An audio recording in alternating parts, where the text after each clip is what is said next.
I'm short. I need a booster. You got your card on you?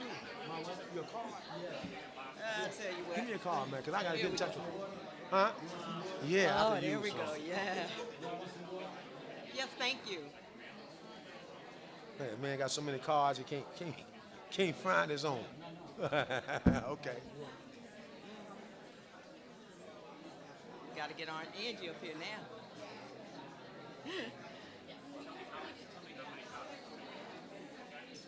Okay.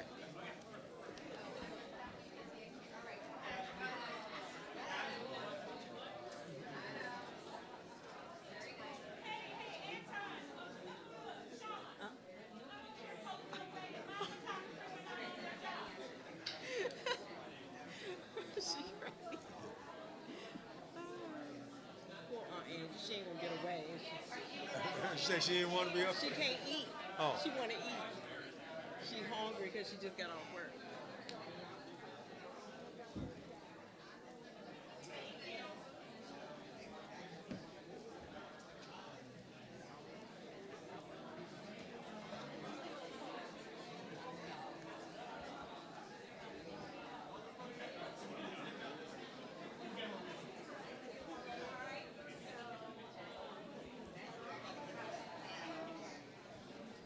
Thank you.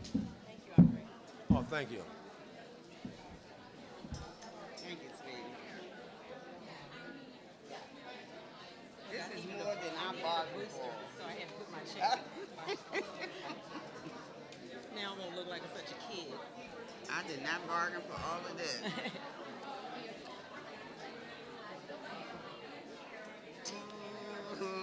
Too late now, ain't it?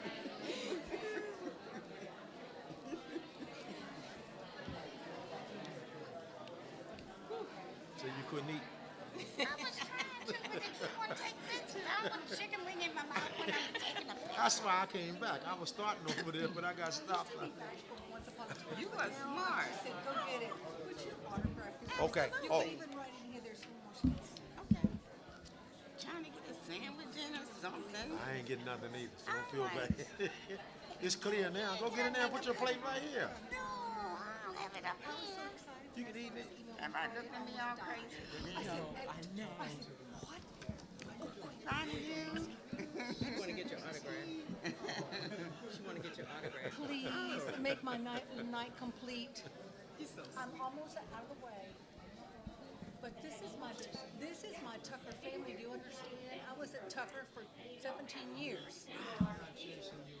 God bless.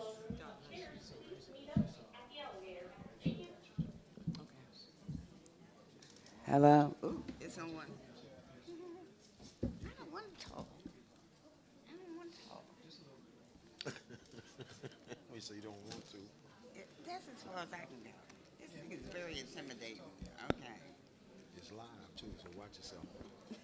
It's live. It's hot. Be careful what you say.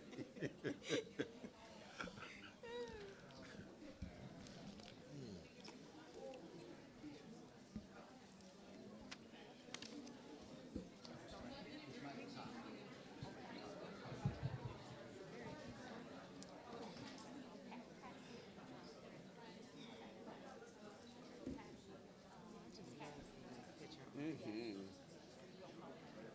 I think I'm more than just Christmas though. I can't believe at least they put your poetry in there. Good. I know, right? I didn't know what else to put. You did damn good. No, you're missing Cash if he's here. Oh, this is it. Come on. It was this. What I put? I'm married. I got a million kids. There is an overflow section upstairs on the second floor in the Dickman boardroom. I have a staff person with her hand up, and she'll be happy to escort you up if you're interested in having a seat. Can't believe Boo acted like that.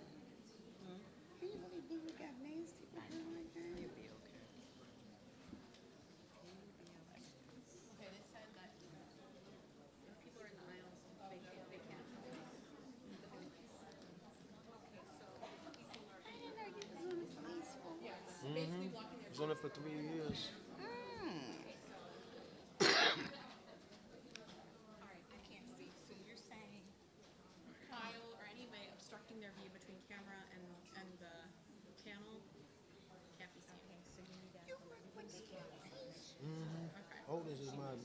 my youngest daughter's godfather. I just talked to him last night. Just called me last night. We still good friends. Surprise, surprise. In fact, he's trying to get me to go on the road with that plate. You know, they got the Temptations plate. They got the one that's in New York that's going to stay there, and they just created one for the road because it's so popular and people have been asking for it. And he asked me if I'd go back out and get it started, but I ain't going back living out of a suitcase. No, it was exciting while I lasted. Say, but you passed that down. Yeah, I'm way past that now. All right. Are y'all ready? And did you have copies of the questions? So you saw them? Not with me. Well, I saw them, but I didn't bring them. I ain't seen none either. I have to ask that if you're in the center aisle and you're not seated in a chair, I need for you to refrain from blocking the center aisle. Thank you. We will begin momentarily. Goodbye.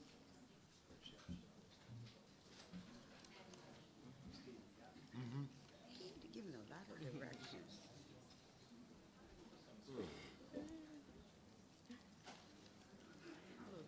I'm so used to going into meetings with something to write with. I think I'm at work. I took my pad out. If I could get up under this table, I would.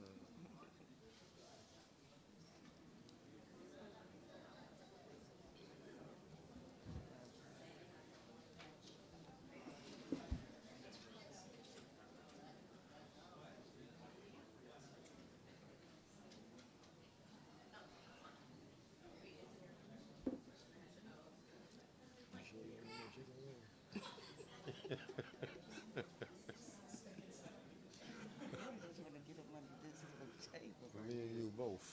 I didn't think it was going to be like this. I didn't either. I had no idea. I almost didn't feel it. Me too. I never heard of this. There's a lot of people here. Well, I'm gonna tell the truth. Mars didn't talk about it a lot. I mean, I wasn't even born. They didn't talk about Jesus. They asked me a lot I of mean, stuff. my family felt like if your family did something good, let somebody else talk about it.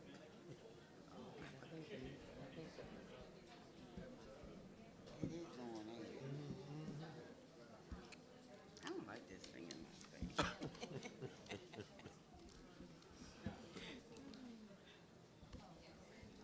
You like to be more in the background. My own family don't see me. You know I don't like this stuff. Good evening. And welcome to the Charles E. Beatley Library. My name is Rose Timmons Dawson, and I have the pleasure to serve as the Executive Director of the Alexandria Library. Tonight, we continue to celebrate the 80th anniversary of the 1939 Library Sit-In through a panel discussion with a few of our descendants. However, before we begin, I would like to invite Justin Wilson, the mayor of the city of Alexandria, to the podium.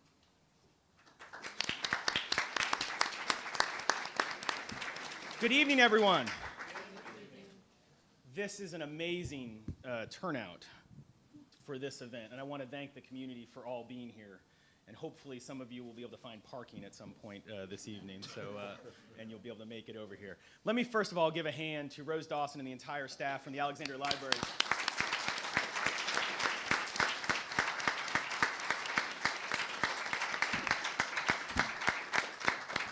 We are so lucky to have an amazing library staff led by Ms. Dawson, and they have done an incredible job of ensuring that the history, our history, the history of the sit-in 80 years ago is told, is continuously told, and is learned by all the members of our community, and we are so lucky to have that example. Let me first of all begin by introducing a number of folks who are here who are elected officials. We have the entire Alexandria City Council here in attendance, and I want to make sure they're all introduced. First, my colleague, Vice Mayor Elizabeth Bennett Parker. We are all literally squeezed in this one corner here. They're stacked on top of each other. Councilman Mo Seifeldine. Councilwoman Del Pepper. Councilman Kanik Aguirre. And John's here somewhere. Councilman John Taylor Chapman. Where are you? We also have, and we'll be seeing him a little bit later, we have, oh, sorry, you're standing right in front of me. Councilwoman Amy Jackson. I'm still working on it here. We also have our Commonwealth's Attorney, Brian Porter. My predecessor, former Mayor Allison Silberberg. And I would like we have a number of members from the library board. If you could please stand up and rise to be recognized.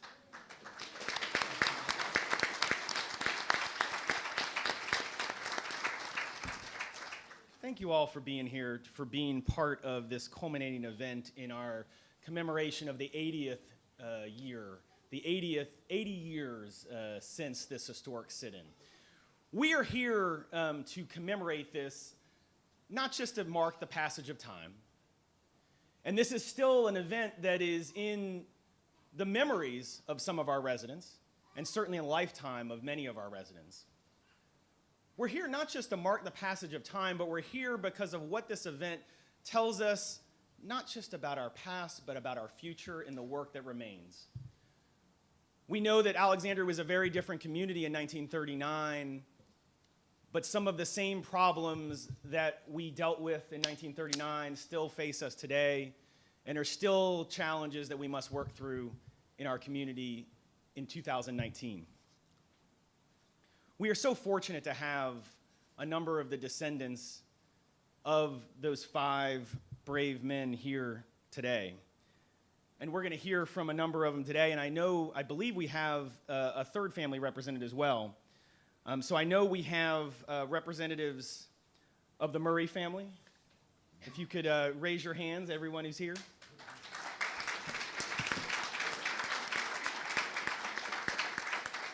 I know we have representatives of the Evans family.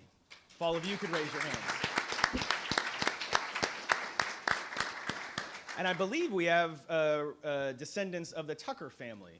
If you all could raise your hands.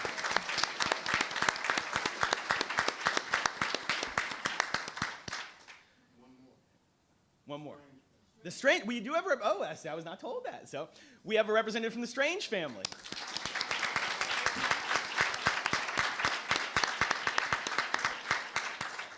Thank you all so much for being here. You are a living tie, a living connection to this very important point in Alexandria's history. And we are so honored to have you here and part of this event. And we're looking forward to hearing the reflections and memories later. But thank you all so much for being here.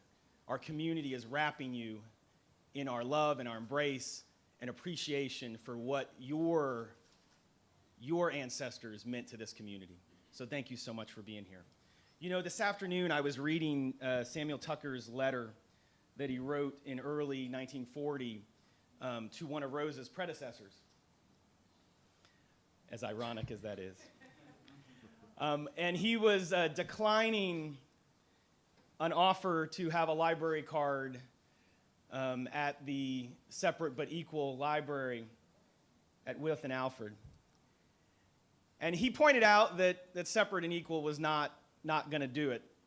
And, you know, it dawned on me when I looked at that letter and looked at the date of that letter and realized he was 26 years old. And the 5 gentlemen who walked into that library were 19 to 22. What courage. What courage to challenge everything that they knew, the system that they had grown up with. But yet they did that. An incredible point of courage. And it was a spark, a template that was used for decades in this country to challenge systems that were manifestly unjust. And we are so lucky that it began here in Alexandria. I want to read a proclamation, and then we have a special presentation that I want someone to come up and help me with. Whereas Alexandria established a public library in 1937, limiting membership to white citizens of Alexandria. And whereas the African American citizens of Alexandria were denied membership in the library, And whereas U.S. Army Sergeant George Wilson and attorney Samuel W. Tucker applied for and were refused library cards in 1937. And whereas Samuel W. Tucker organized a peaceful protest at the library. And whereas 5 courageous young African-American men, William Evans, Otto Tucker, Edward Gaddis, Morris Murray, and Clarence Strange, put Samuel Tucker's plan into action. And whereas on August 21st, 1939, after the young men were denied library privileges at Alexandria's Kate Waller Barrett Library, they refused to comply with the orders to leave the building and were arrested while reading in silent protest in the library's public reading room. And whereas the city of Alexandria, after the young men were cleared of all charges of disturbing the peace, established the Robinson Library, a separate but equal facility that served the colored community of Alexandria for over 20 years after the 1939 sit-in. And whereas the Alexandria Library is commemorating the 80th anniversary of the sit-in throughout 2019 through its programming, guest speakers, book displays, performances, and today's special Descendant ceremony. Now, therefore, I, Justin M. Wilson, Mayor of the City of Alexandria, and on behalf of the Alexandria City Council, do hereby recognize and resolve that the Alexandria Library will annually celebrate the Alexandria Library Sit-In as the first library sit-in to occur in the nation. And the Alexandria Library will continue the legacy of the peaceful protest ahead of its time by offering library programs and collections that will center on civil rights, human rights, the African-American diaspora, social freedoms, and equity. In witness whereof, I have hereunto set my hand and caused the seal of the City of Alexandria to be affixed this 21st day of October 2019.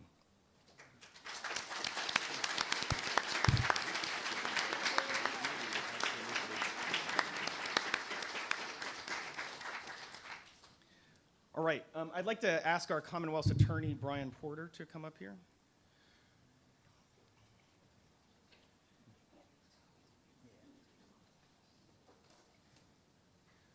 So we cannot erase our history, nor should we try. But sometimes we have the opportunity to correct a wrong, and it is never too late to do the right thing.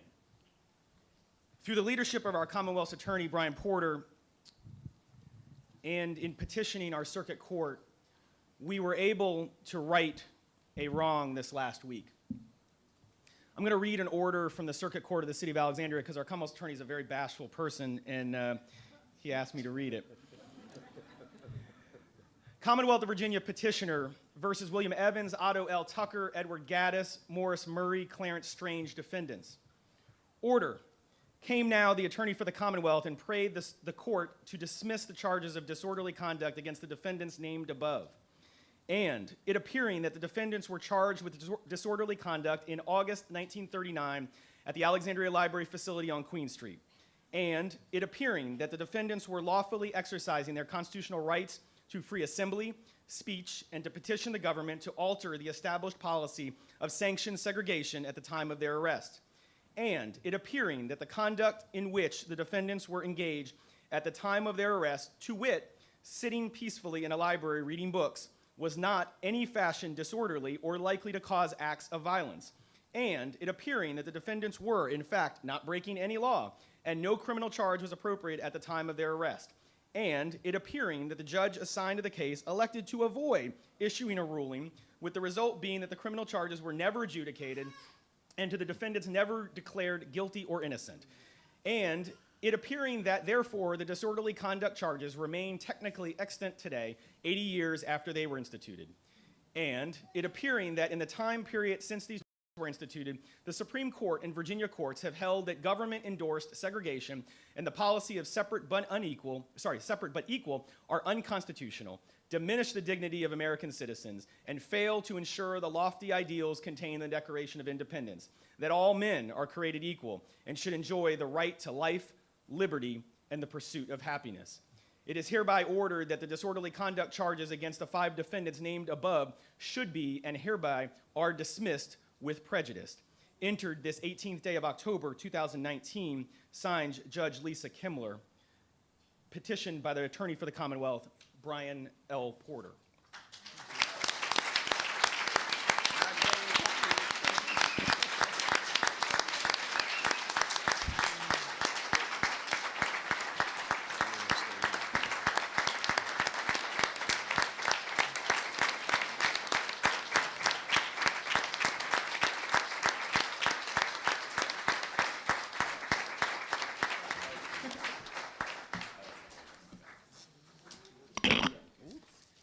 we have some families here. If they could come up, a representative from each family to receive a copy of this from the Commonwealth's attorney. So we already have the Murray family at the front, and we have the Evans family at the front. If we can get a representative from the Tucker and the Strange families, we would appreciate. Is there anyone from the Gaddis family present?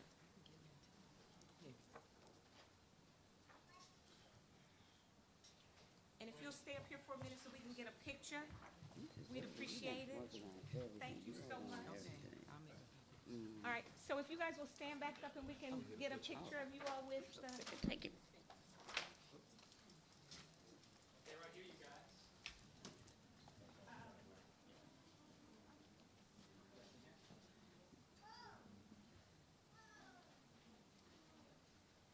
Okay, right here. Everybody, 1, 2, and...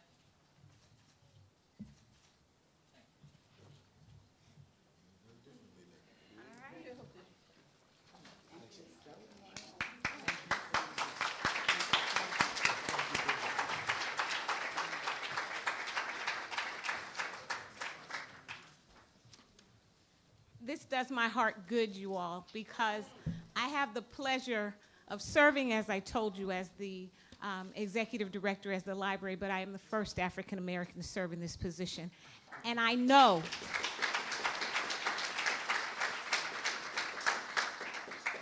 whose shoulders I stand on. And so I thank the Descendants for helping us celebrate this momentous occasion, which personally means far more than you'd ever know.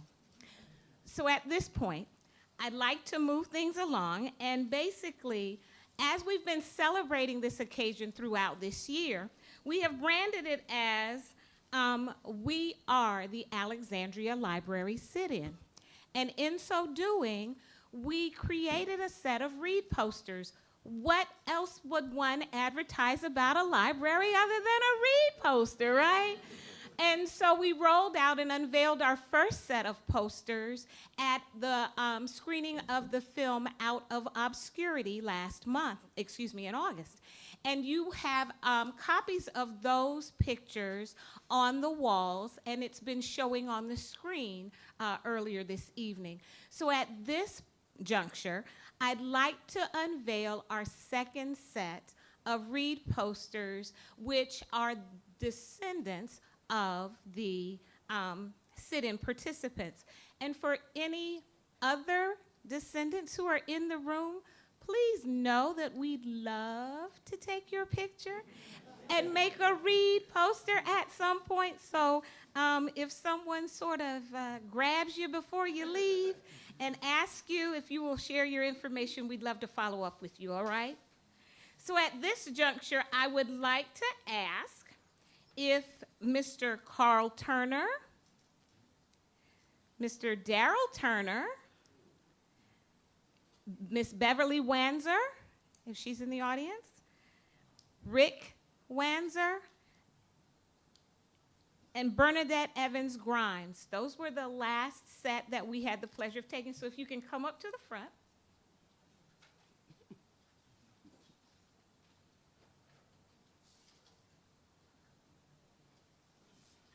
And we would just like to give them their particular posters, and on the count of 3, they're going to flip them up, and they will be just as surprised as the rest of you when they unveil them.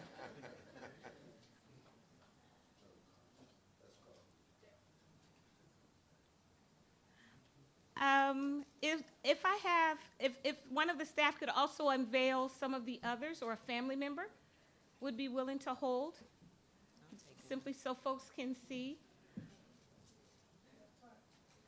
So you need to stand up front. All right, Anton Murray, if you'll represent one of our individuals. Thank you, Kim. She's got one of the others. And our co-chair. All right, so you know that little piece of paper on the front flips up. So 1, 2, 3.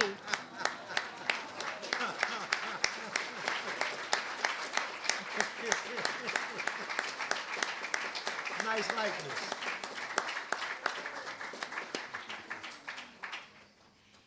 And And as you know, with National Library Week coming up in April, what we're doing is we're putting these posters throughout the library. And at the rate we're going, we are hoping to next year have an exhibit of We Are the Alexandria Library Sit-In read posters to share throughout the city. So that's encouraging my other family members to please allow us to take your pictures. Thank you so much, you all.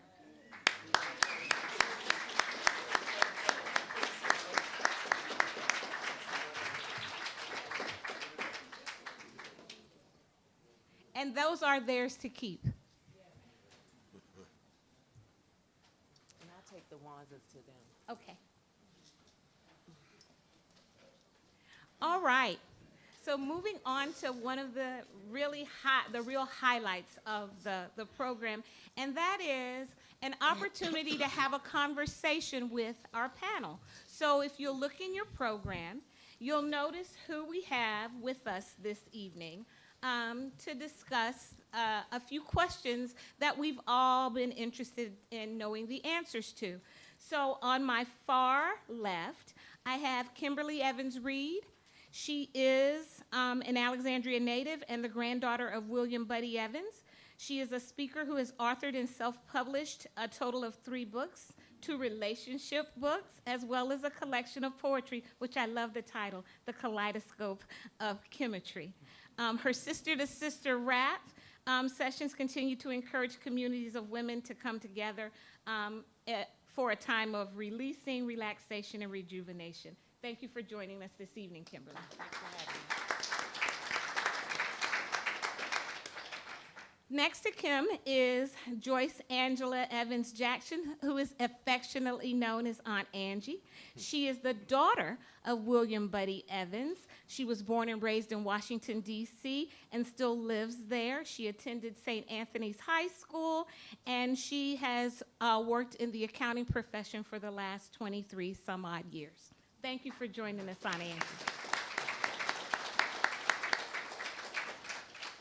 And last but not least, we have Stephen A. Martin. He was born and bred in Alexandria. He attended and graduated from Parker Gray High School. Any other graduates in the house? Parker Gray, yeah, there's a lot of Parker Gray people. Y'all being bashful. I know there's some Parker Gray some Parker students Gray in the people. house. I've seen some. I see them. I do too. But that's all right. They're a little shy for the cameras. Mr. Martin won his own personal battle for civil rights, becoming just the 2nd African American on the Alexandria Police Force in 1968.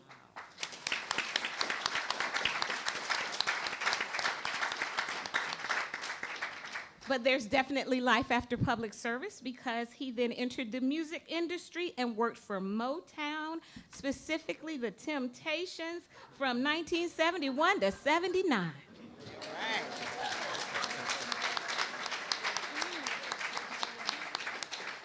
And he is a nephew of sit-in protester Morris Murray. So I have a series of questions that we'd like to pose to our panelists. And I will begin with, actually I was curious to know, when did they first hear about their relatives' historic participation in the sit-in? Because if you come from older families, some generations believe in not discussing or talking about certain things, yes? Yes. And so I'm curious to know, when did they find that out? So we'll start with Mr. Martin here. Honestly, I Speaking found to the out. speaker. Oh, I'm sorry. Honestly, I found out about 4 years ago. Wow. My family was one that you just spoke of. We didn't talk about things at the table, and especially about anybody in the family. My father always felt if someone wanted to lay an accolade on you, it would come from outside. You don't brag about it yourself.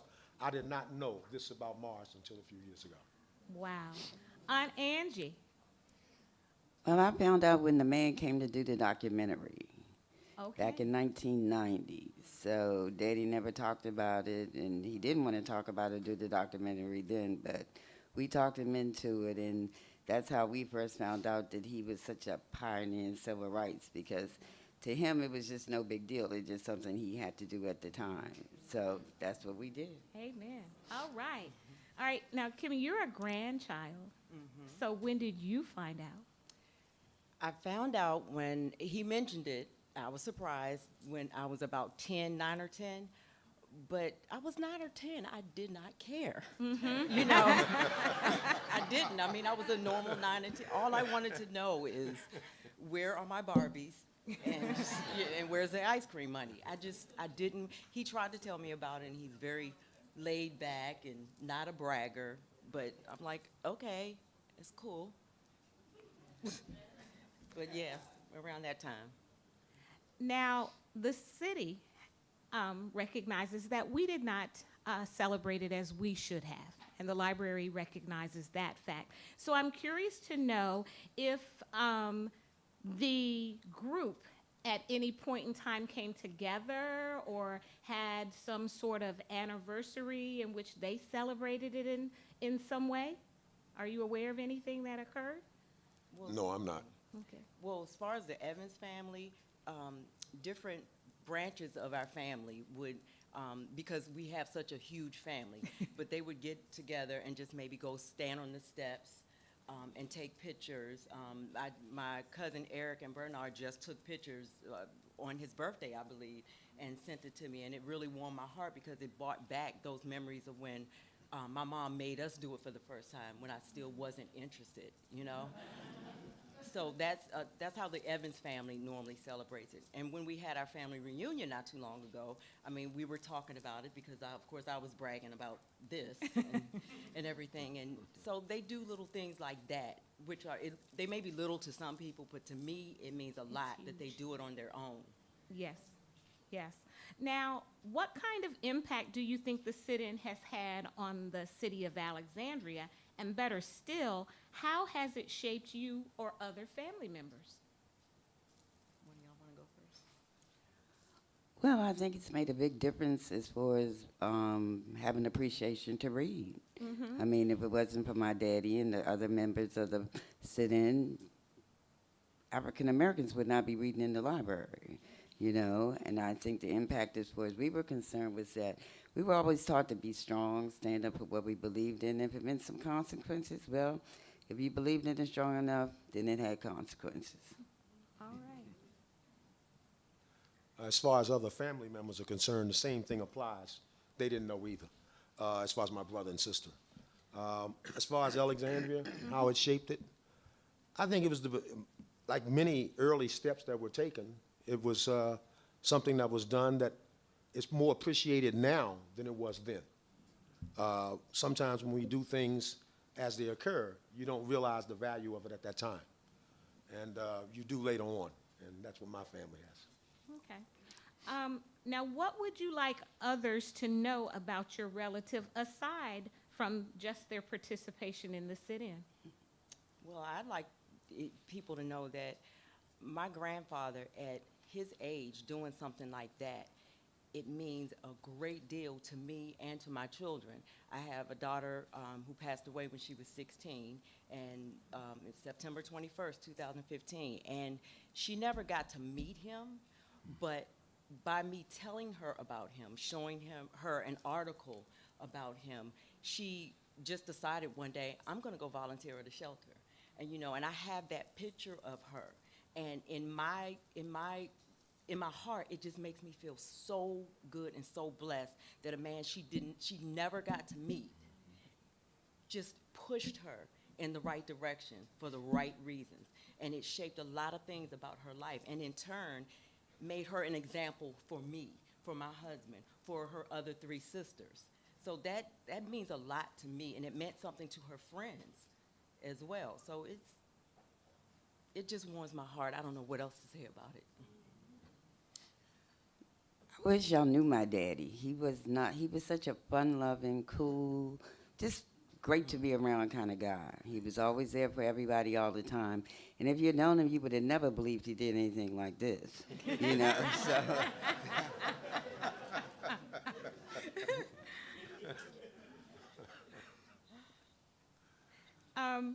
Okay, so what do you think are the civil rights and social issues facing Alexandria's youth today? Because they were young men when they did this. It was very brave of them to, you think about 1939 and the times in which we're discussing, it was very brave of them to go out there knowing that they were more than likely going to be arrested. So what do you think the civil rights issues of today are for our youth? That's a good one, because a lot of the things that go on now aren't as in your face as they were back when my grandfather was doing this. You know, it's a lot that's always undercover. I mean, people have been taught to say it's one thing when it's not, and even to act like they're doing something else when they're not. You know, so it's all under wraps. And a lot of the young people today have been fed so much. It's either one or the other. They're fed, oh, the white man's taking this away from you, and da-da-da-da, instead of teaching them, look, nobody can take something from you that you're not willing to go get. You have to be willing to go get it, you know, and they're not.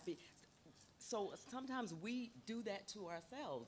We do that to our young people, just telling them what's happened to us and all that stuff, and all that's fine, but we still have to educate them in order to teach them, okay, this is what you do in this situation, this is what you do in that situation, and if you come up against somebody who's treating you poorly, then you take a stand, but there's a way to do it. It's not a bunch of fighting and cussing and fussing. So they face a lot of obstacles because of just not having enough information. Yeah, that's the biggest thing. I would concur with that. Information is important. I work in the school system now part-time in Arlington County. And today's youth could give a hoot about what happened and why some doors are open for them now. A lot of it is because they take it for granted. A lot of it is because it's not on any agenda as far as in school is concerned. Personally, I would like to see Alexandria do their own history program on the city of Alexandria in the school system. I think it's important that kids know the heritage here. There's a lot of rich heritage in Alexandria.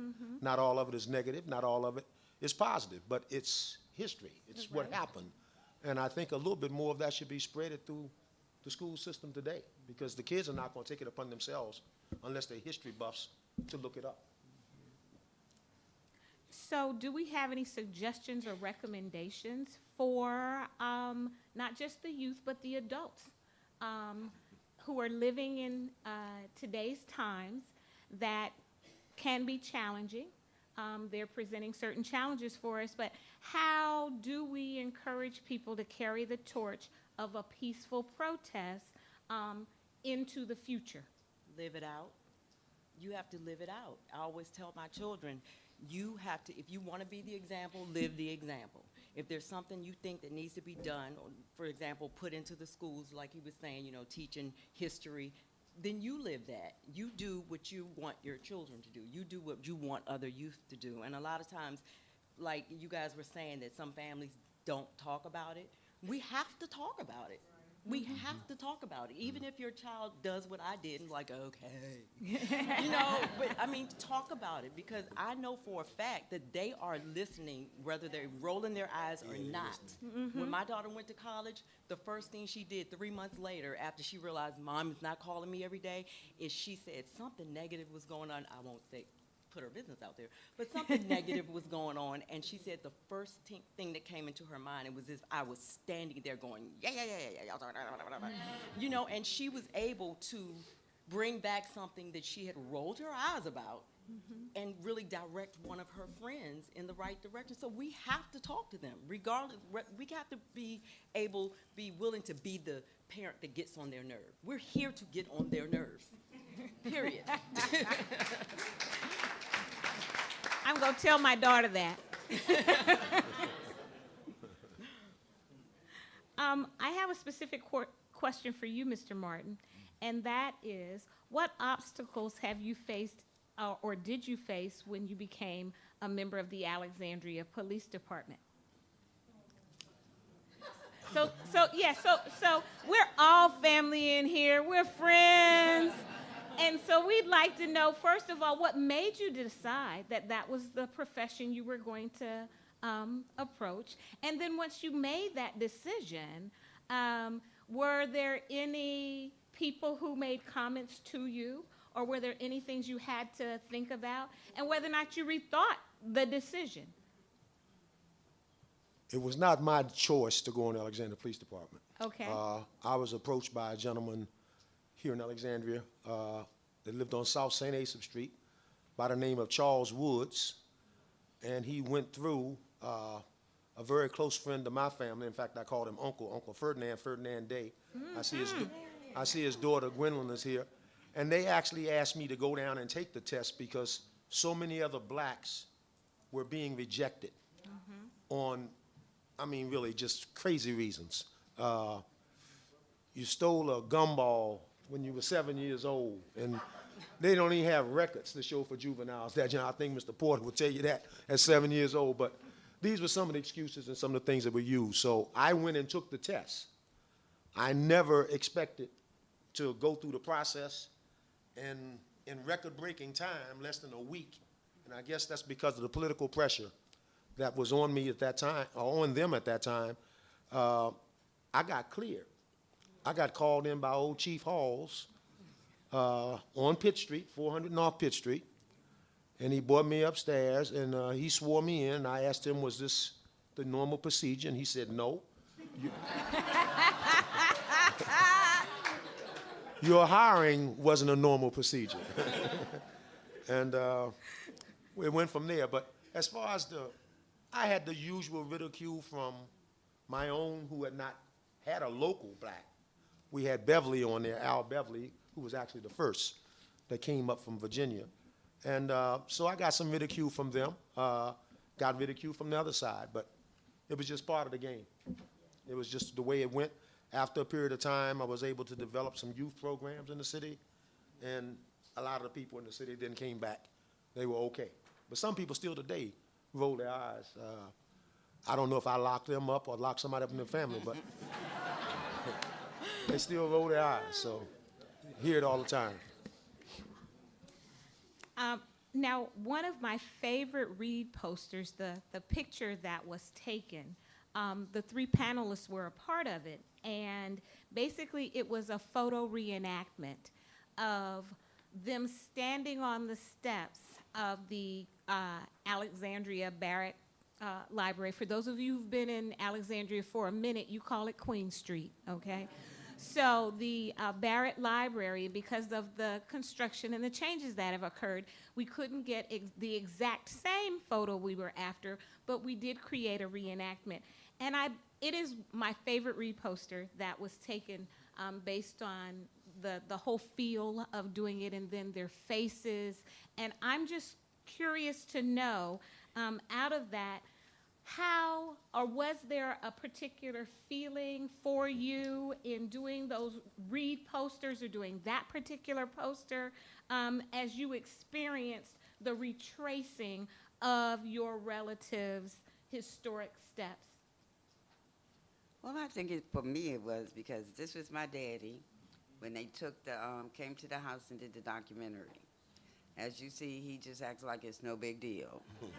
So when they decided to call us and cut up us come in and do it, for me it was like, well, what's the big deal? Because Daddy never made it a big deal. But when I realized the impact that it had on so many people, because look at all the people that are here tonight just to hear what we have to say, it really was an honor to be part of such something like that. And to have my son here with me and members of my family here with me, it just really brings a lot of pride, you know, to me and my family. I'm sorry I don't have my son and daughters here with me. I had no idea the magnitude of this event, I'll be honest with you. In fact, up until Friday, I got a call, I think, from... It was me. Oh, that was from you? Oh, okay. Oh, okay. Up until that point on Friday, I was still contemplating in my mind, finding a reason not to come. To be honest with you. I called. I'm serious. I'm just being honest with you. I had no idea of the magnitude of it, but that day standing on that step, I don't know. I can't say I felt something in particular, but I did feel something. I felt my Uncle Mars, you know, because I know what he went through to go there. And I felt something then. Well, I'm emotional, so I felt a lot. I won't say about everything that I felt, but to see my brother, Billy, who looks identical to my grandfather, and also identical to my dad, it was to see my brother stand in that spot. And after so many years that my brothers, and he won't mind me saying it, that he's gone through so many trials and tribulations, and to have himself in order and together, and just see him standing proud as a productive citizen of Alexandria when he used to be a hell raiser in Alexandria. And some of you probably know that. But it just made me feel so proud that on that day he stood on those steps in that very same spot, and that me, my sister, my cousin, we were standing with him. And my aunt, we were standing with him. That's the kind of man my grandfather would have wanted him to be. And that's the kind of man, through prayer, that he is today. All right.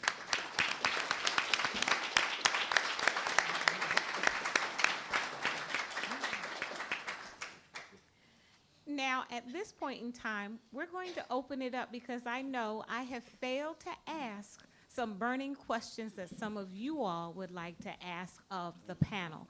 And if there's any historical information that you have questions about, because while for the sake of time, we didn't go through the whole history of telling you what occurred.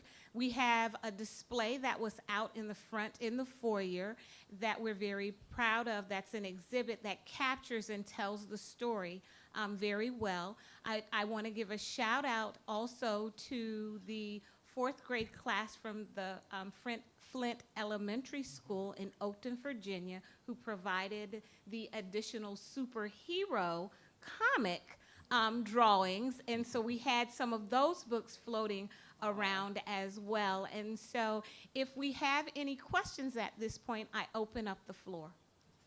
Oh, I saw that hand go up first. Stand up, please, and project. Hi, I'm a resident of Fairfax County of Falls Church, but I was curious, what prompted them to do the sit-in? Had there been a meeting at church, or had they sat around and talked with each other about not being able to go in the library? What prompted them to do a sit-in? Okay, so her question was, what prompted them to do a sit-in? And I'm going to take a stab at that initially because it's a part of the library's history. And so what had transpired is, as you can imagine, in the 30s and the Jim Crow laws, then a lot of people were trying to challenge the laws at that time where African Americans were concerned.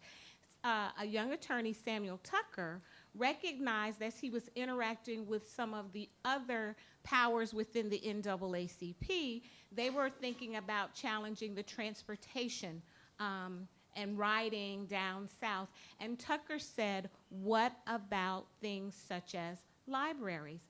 And no one else seemed to be interested in taking up that particular challenge.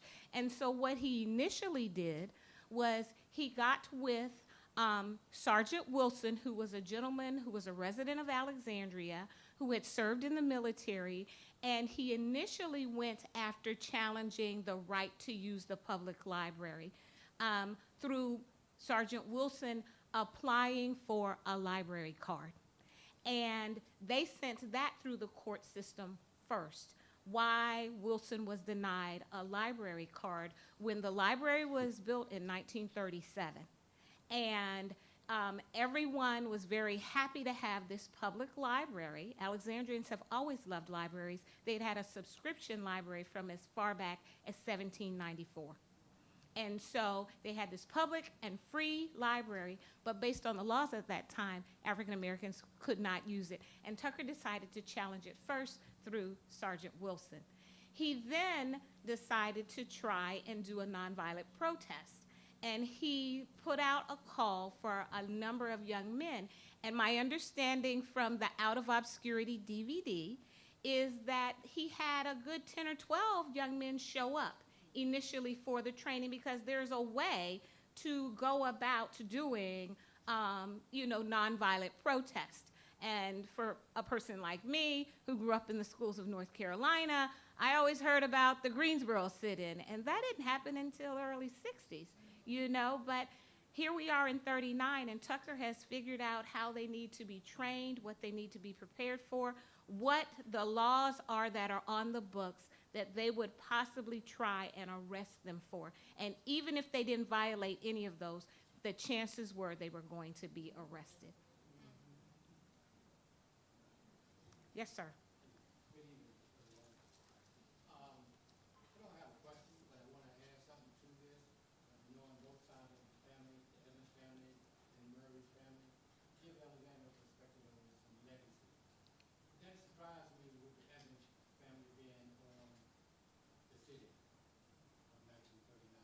The reason they didn't make the front page is because Hitler was bombing Poland Yes. on the same day. The city was on the like fourth or fifth page of the Washington Post newspaper, but Mahatma Gandhi was just the city and Jagdish was followed by Mahatma Gandhi. But knowing Steve and growing up with Steve, there's some things that I researched with his family that is mind-boggling. And I suggest if you want to read something on the legacy of his family, read a book called F.M. Murray. F.M.H. Murray. He lived on the corner of Alfred and Peg, Alfred and Princess. He was the starter of what we call the NARA movement, now people call it the NAACP. He was the coordinator for the historic college convention, which is W.B. Du Bois William Tribe. So with the legacy, and it doesn't surprise me that he's Uncle Mark, because their father, Mr. Murray, stayed 100 years. He also owned the land where Parker Gray, where now current Charles Houston School is on site. But so knowing the legacy of the Evans and knowing the legacy of Mr. Murray, Mr. Murray's contemporary with Ida B. Wells, Frederick Douglass, Booker T. Washington. That's right. You know, and they came to Alexandria, and his grandfather had a underground tunnel for the anti-lynching, which I'm glad they were bringing the lynching builders here. But Mr. Murray was around during that time, 1899, 1897, when he was lynched. Then Mr. Evans, from down on the 400 block of South Wall Street, which we call A-Top, the Evans family origin. I mean, one, you may not know this, but Edward Evans was sold some land on the corner of Princess and West Street. All that area was his property. But most significant, he was a Grand Master when D.C., of the Grand Lodge of D.C. That's Edward Evans. He was number 6. Robert H. Robinson, who was the library, is named after number 4 Grand Master. So anyway, just saying to give the perspective of Alexandria, there's a lot of legacy, there's a lot of history, and to be here, to see them being honored. And then next year, they have the Robert H. Robinson Library that's going to be 80 years old as well. And then Mr. Tucker, the Tucker family, Mr. Tucker went down to Emporia, Virginia, and farmland, and he was trained by the same man, Charles Hamilton Houston, and I'm going to be quick and I'm going to say how to be quiet.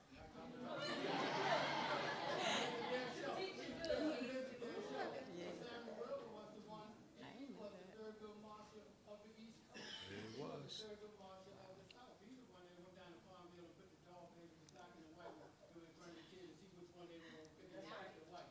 So he stayed down in Farmville, down there by St. Lawrence College, in Florida. And his legacy is huge. But he was the one that said, I don't want nobody going over there after food. Or if you clean it in the Board of Health, that's a dignity, and then we're going to get you out. You know, and then Mr. Strange is also, his family, if I may say, is off of the 400 block of South Wall Street, where you can see, you can see where across the fence, basically, Fairfax Street was the white, Wall Street was the black, but they got people lived across the fence. Archaeology showed it. But Mr. Strange, two Strange and family became shrines of potentate. The Magnus Temple, which is number 4, now Blacklick Road, but Magnus Temple is named after Magnus Robinson, the grandson of the son of Robert Robinson, the grandson of Charles Brown, who was the young lady that came out of Alexandria. Still doing reading Dr. Collins, who was Mount Vernon, and George Washington's death. So when I'm saying that to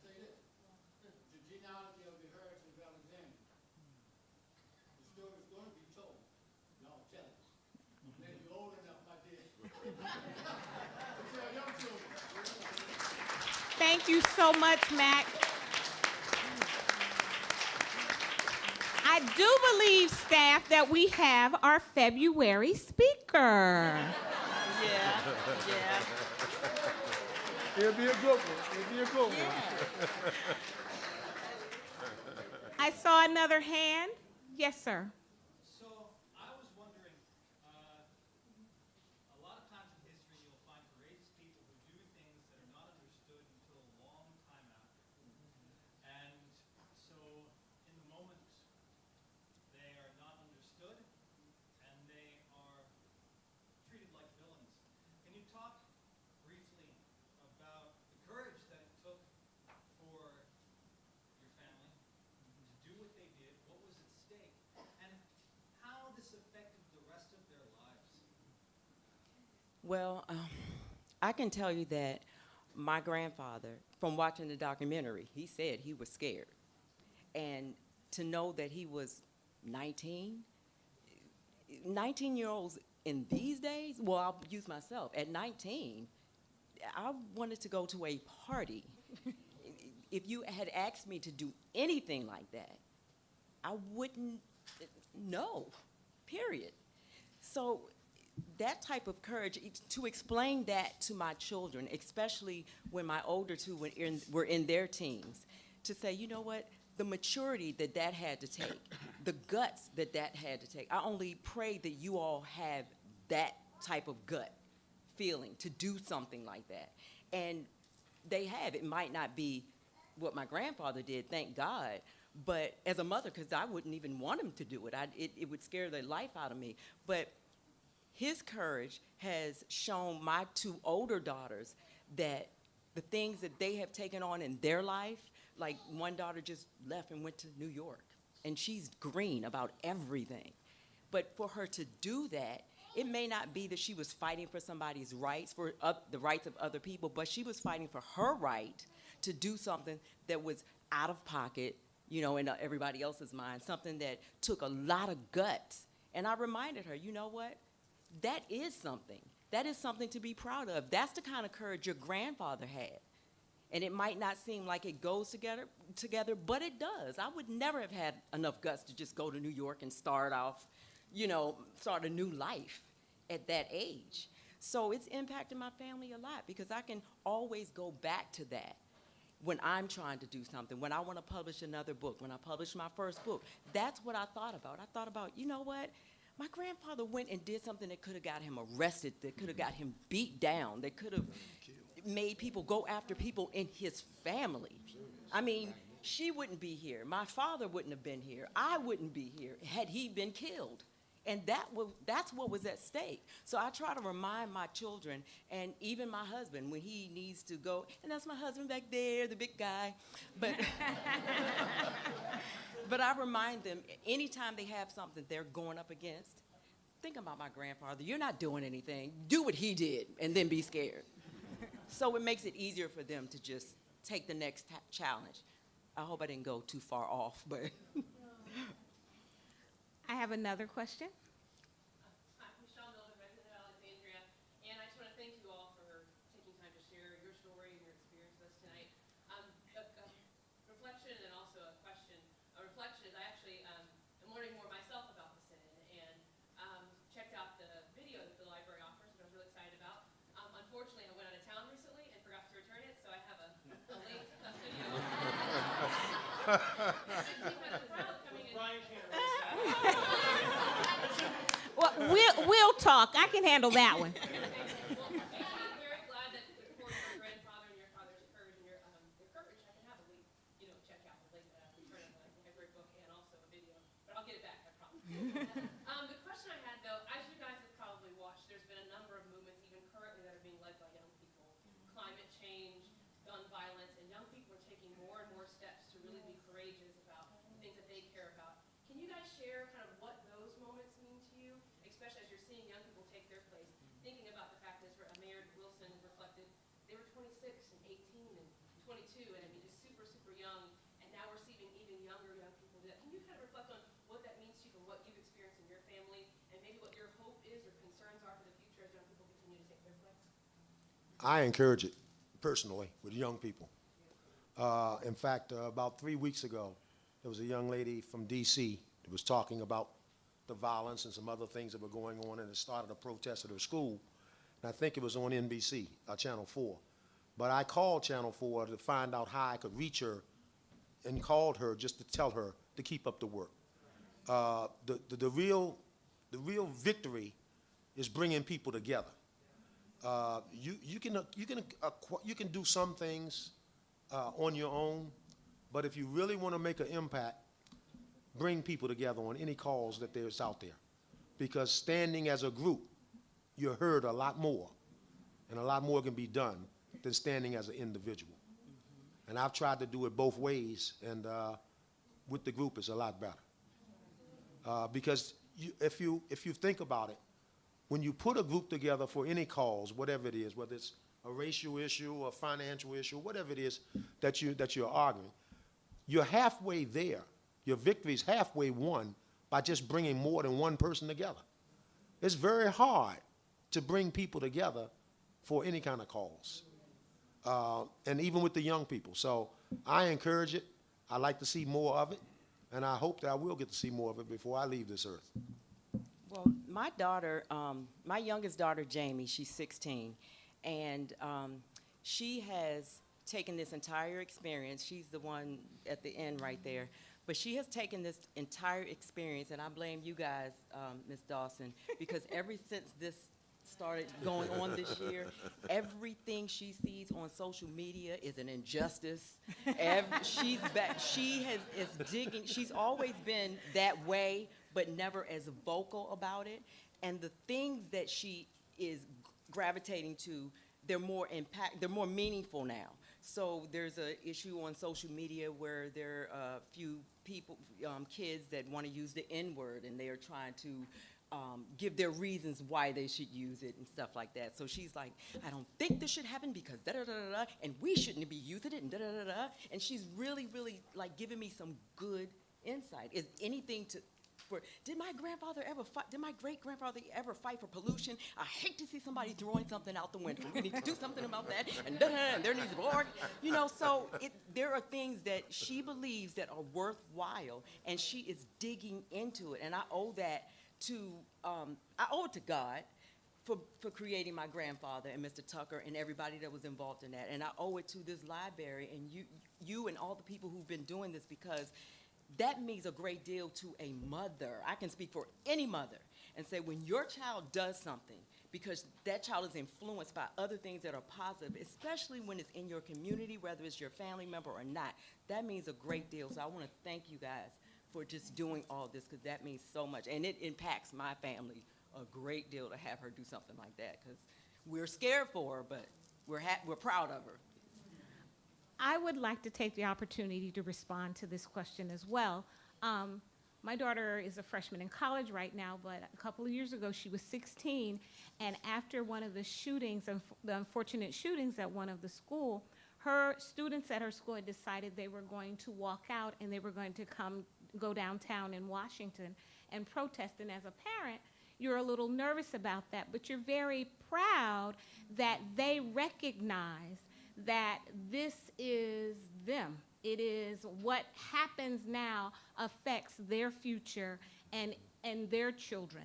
And so she worked with a group of other students, and they had their little signs, but they went down to DC, downtown DC, and she participated in that march pertaining to the gun violence. And then, of course, you know, I told her I agreed to let her go, because I said, okay, you're technically should still be in school, and so when you come back, you're going to need to write something. And she said, why do you always have to make everything educational? So, and I asked her, do you want to go or not? So she participated, and I told her, I said, you need to take a lot of pictures, and when you come back, I just want to know, I want you to give me adjectives. I want to know the feeling of that day. And I'm going to be on my computer at the office, and I'm going to be following it. And so, you know, I had one of my screens up, and I text her and say, where are you now? And so she had to share where she was, what's your adjective? And she had to share that. And I say that because she then, as she did her college applications, and she was trying to make herself stand out, I said, you need to refer back to one of those marches you participated in, because everyone's going to be writing about the standard stuff. You need to think about how you felt that day or whatever. And I was very proud, and it gave me hope that this generation does get it, and that there is a group who are present who are going to make sure that the right things happen. The lady right here, you had a question? Yes, first off, everybody needs to give everybody respect. Mm-hmm. Then you need communication. I'm from Washington, D.C. I've been here for 50 years. Okay. Alexandria been good to my children. I had two, and my grandson, 22, got his master's degree and everything. Even with the law enforcement, you know, my son messed up, jacked up. The police didn't take him there. He brought him home. Uh-huh. So we gotta respect each other. Yes. And we gotta respect our children. That's it. That's the bottom line. And we have to teach our children how to respect your neighbors, your teachers, your co-workers. If we can get that to them, it will make a big difference in society. Respect and communication for our village. Thank you. Yes, sir. Good evening, Sam Nixon, resident of Alexandria too. Two quick questions. I wanted to thank you all for your comments. One is, I was one of the advisors on the Eyes on the Prize television series. Okay, I'm just going to start. This is Sam Nixon, who's one of the advisors on the Eyes on the Prize television show, and he is an Alexandria resident. Continue. It's only because I'm concerned you're so soft-spoken. Thank you. I was say one of the things that we always ask when we were doing the stories is who were the persons that were influential around the lives of those who initiated sit-ins. So your relatives, was there anything in the background that you're aware of in terms of people who were influential in their lives? Because I'm also a minister, what role did faith play in your lives if you saw anything in history that you're aware of? Well, we were raised Catholic, and my mother was Baptist, and she converted her faith to be Catholic so we could be raised Catholic. And I remember our faith is everything we have. We live by it now. That keeps us going. Without our faith, we're nowhere. And I just remember my daddy saying that, you know, as he said in here, I remember being some kind of scared, but he did it anyway, and he knew his faith and what he was doing was the right thing. So therefore, if you have that kind of faith and that kind of dedication, even though it may seem difficult, you can really talk yourself out of doing it. If you do it anyway, a lot of good could come out of it. You're looking at me like you. Go ahead, say something.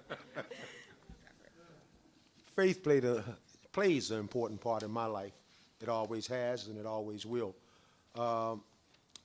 I respect courage. I don't care where it comes from. Anyone who will stand up and say what they feel, and especially in circumstances where other people might be against what they're saying, I respect that. I always have. I don't know if that came from my Uncle Morris or from my grandfather, but I have always been a person about principle, and I myself have been involved in a couple of lawsuits, discrimination lawsuits. Both of them were successful.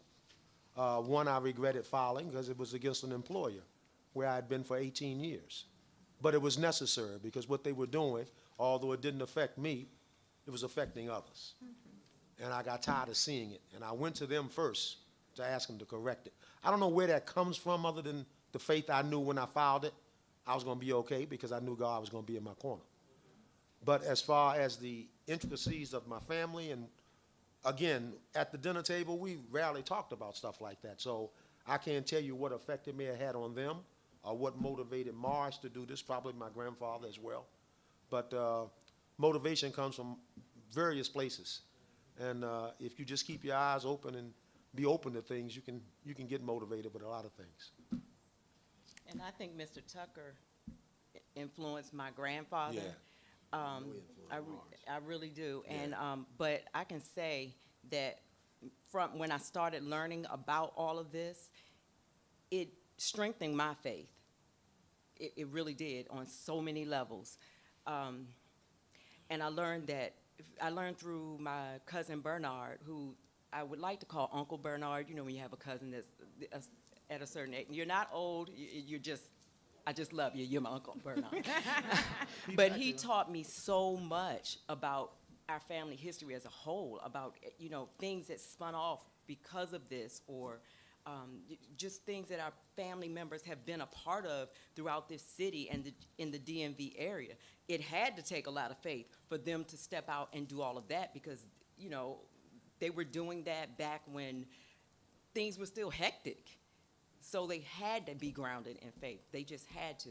So I just want to thank him for enlightening me about so many different things, because I'm still in awe. I mean, I'm on the phone with him for an hour like, oh my God, and then what happened? And then it's like a movie. So, and back to how we talked about sharing. We got to share our history, because I should not be in my 50s learning about this. I mean, he could have taught me that a long time ago had I went and asked him, or had I stayed in, you know, more involved with my family. We need to teach each other and our kids, look, stay in contact with your family. You don't want to marry a cousin, you know, stay in contact with your family. I have a young person here I'd like to hear from. Yes, sir.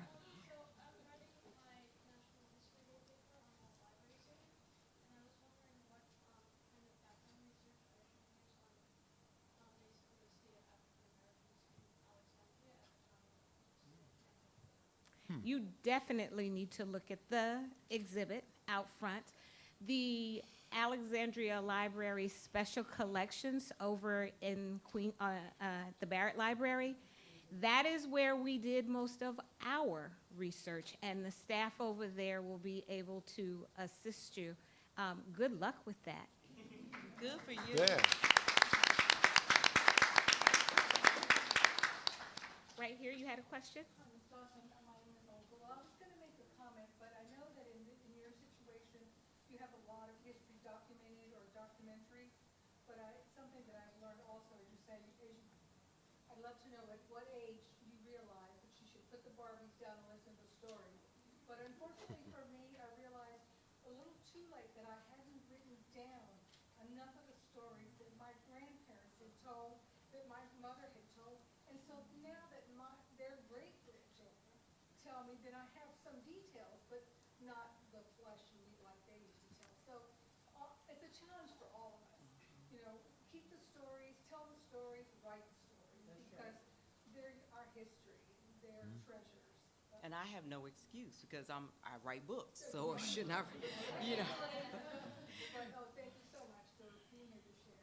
Thank I you. didn't put I put the Barbie down, but I still didn't get into it, honestly, until one year, maybe 5 or 6 years ago. I saw this in the paper, and it was still the Alexandria Gazette, and I didn't even read what was at the top.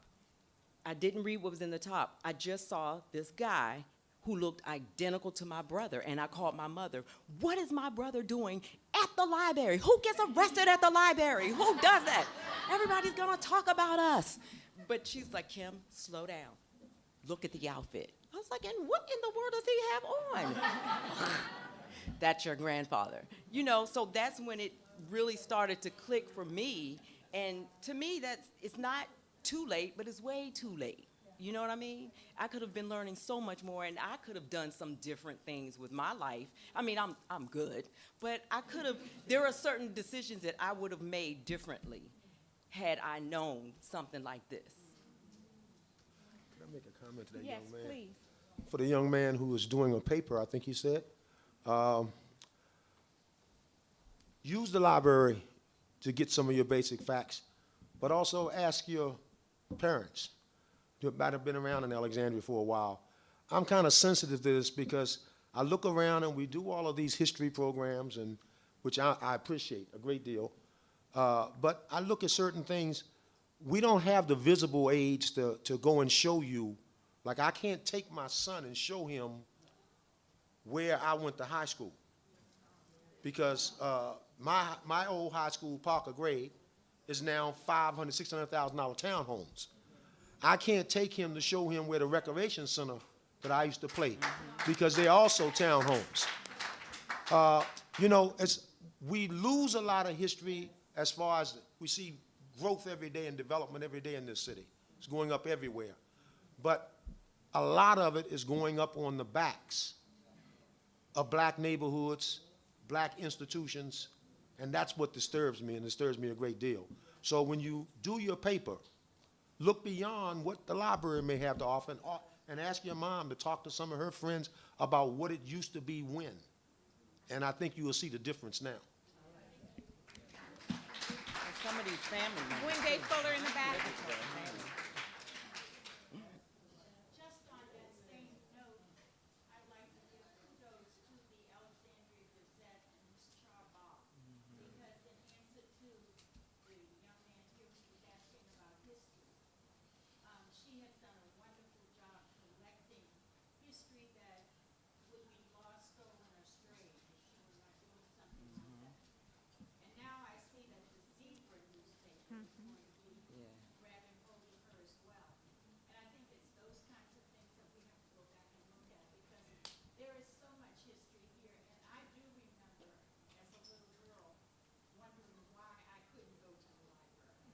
So for me to see Rose here, Oh. the work she's doing is, you talk about getting emotional. So I'd just like to say thank you to you and to the library for presenting this tonight. It is important. And in answer to someone who said we need to do this in the schools, we definitely do for our children, because they don't know their history.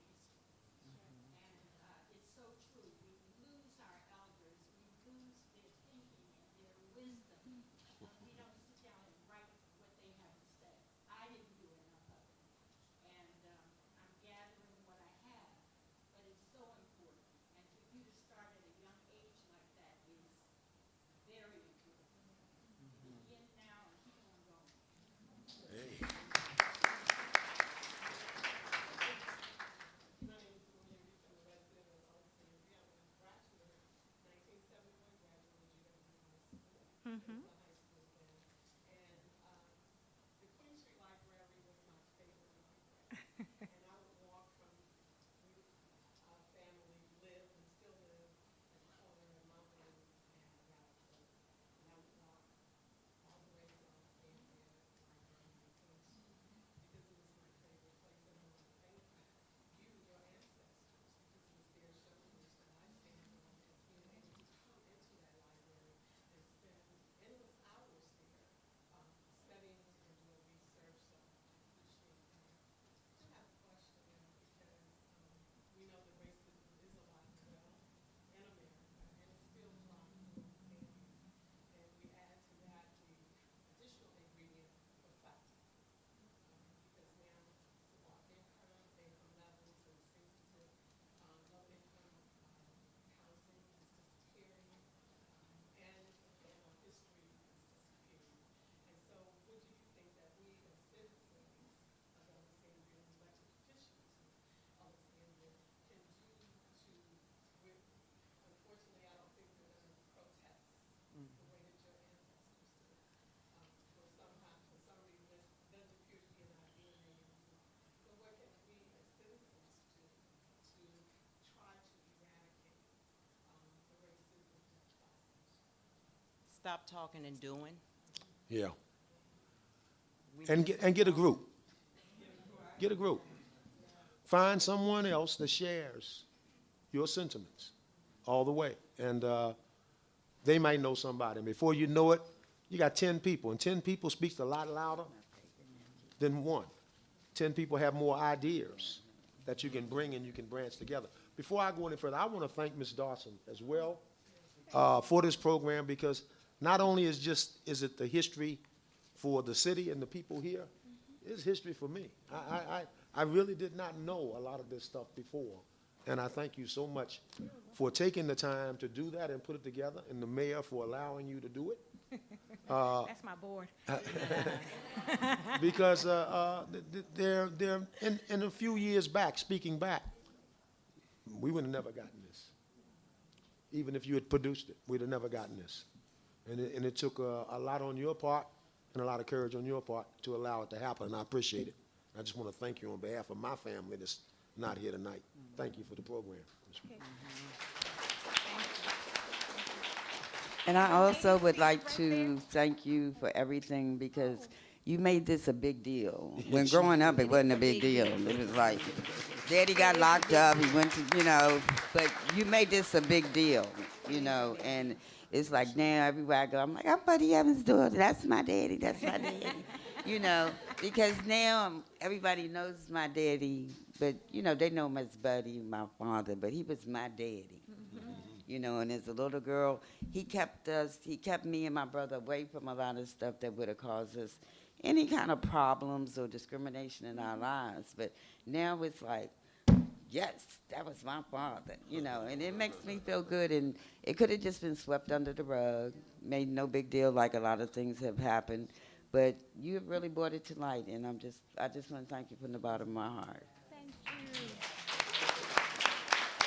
Yes, ma'am. I know this isn't the most important detail of the story, but with these wonderful library 5 heroes, they go into the library, they try to get library cards, they're rejected, Mm-hmm. they sit down and they read, Mm-hmm. right? Obviously not for very long. Anybody know in your family what books they picked up? We have tried to find that out. I have no idea. We have tried to find that out because it is Buddy Evans who says on the DVD that by the time, because it takes 2 hours for the city to figure out what they're going to do about this. And so once they decide they're going to arrest them, he said he hated to give it up because the book was starting to get good. So we wanted to know what was the book he was reading. I wanted my daughter to do a report on it. I've got one here and then one back there. Good evening. I'm Gerald Payne. I'm an elementary school teacher here in Alexandria. And I just want you all to know that every fourth grader in Virginia learns about the history of Oh, they do. So it's not enough, but it's something. It's something, yeah. I just want you to know that if you go to any public school in the state of Virginia who's still using a textbook, they'll see that photograph, that very historic photograph in their book. So people all over the state are learning it. But to your fact about people learning Alexandria history, any history that has happened in America has happened in this city. Mm-hmm. And we used to have Alexandria history, so it will take all of us to change our legislation.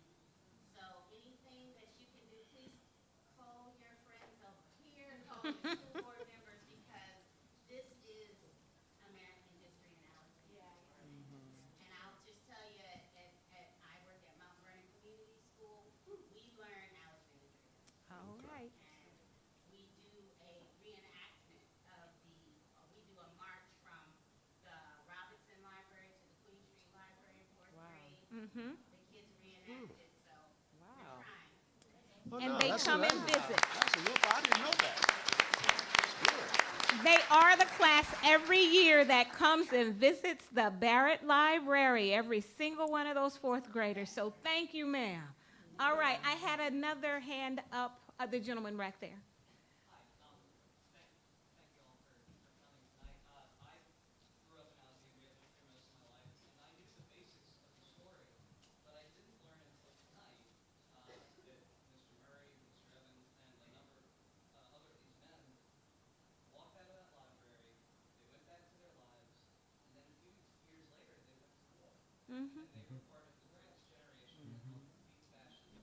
But they were fighting for a country that still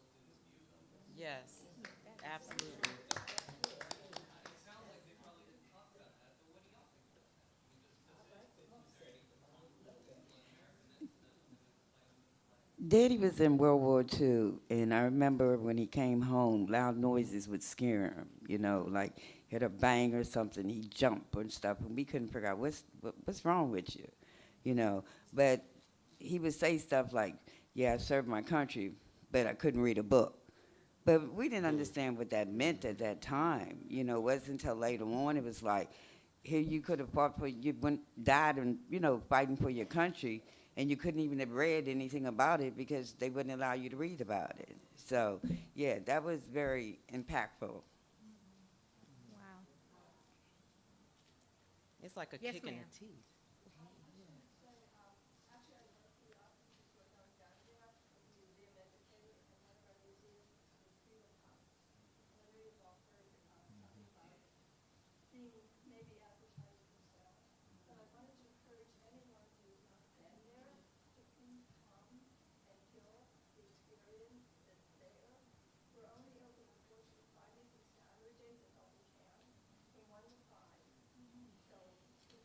Where you located?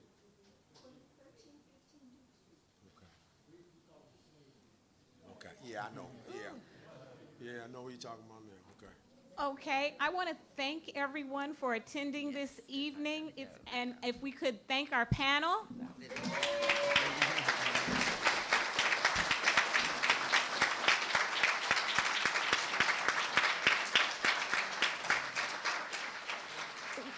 One of the other things that we are doing to celebrate the library's 80th anniversary is also the fact that the library is celebrating its 225th year as a library in Alexandria, the longest serving library. So they had the subscription library in 1794, and then they got the public library in 1937. And so as far as Virginia libraries are concerned, Alexandria is the longest serving library in the state. Wow.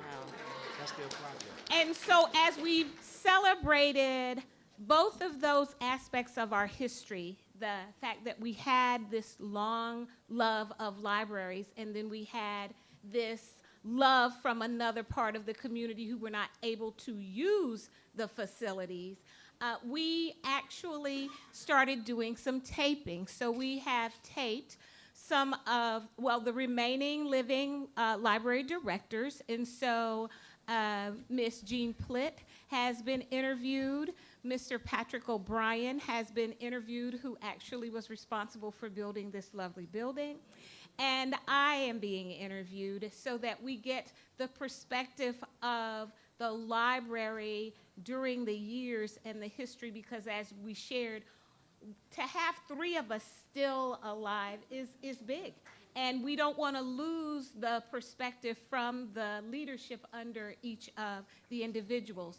We also started interviewing some of the first African Americans who were employed by the library. So we did Miss Gladys Davis several years ago. I had the pleasure of interviewing her. And then she was instrumental in making sure that we hired a couple, Karen, I don't know if any of you know Karen, and then we also hired Barbara Jean over at the Duncan Library, and they've all retired at this point. But we have managed to capture their voices as well, because we do recognize the importance of getting the first-hand genealogical information and the experience. At this point, I'd like to thank my committee who put this together and all the events. Andrea Castillo and Brian Sando are my co-chairs. We had a number of volunteers who also lent a hand, and so I do want to thank them as well. I'd like to thank the library board. I'd like to thank you, the community. I appreciate the council coming out and celebrating this monumental occasion. But the Descendants, we have celebrated this experience since I've come to this library. So the 70th, we did the 75th, and now the 80th. Each year we recognize that we mess up. There's something that we miss, and we don't want it to take away from the next time we celebrate it. But because it is the 80th, we have decided we're not going to wait in 5-year increments anymore, all right? So we would like for you all to help us make sure the mayor in his proclamation read that we intend to celebrate this on an annual basis. We would love for the families to remain in touch and contact, and we would like your input to help us make sure that those events represent you all the way you would like them to. And so the last thing I need to do is do my little pitch. The library has copies of the DVD, and they will be for sale for $10 out at the circulation desk. I think there may be some food left out there, and so please, we do close at 9 o'clock. You will start hearing announcements, but please enjoy yourselves, and thank you so much for attending.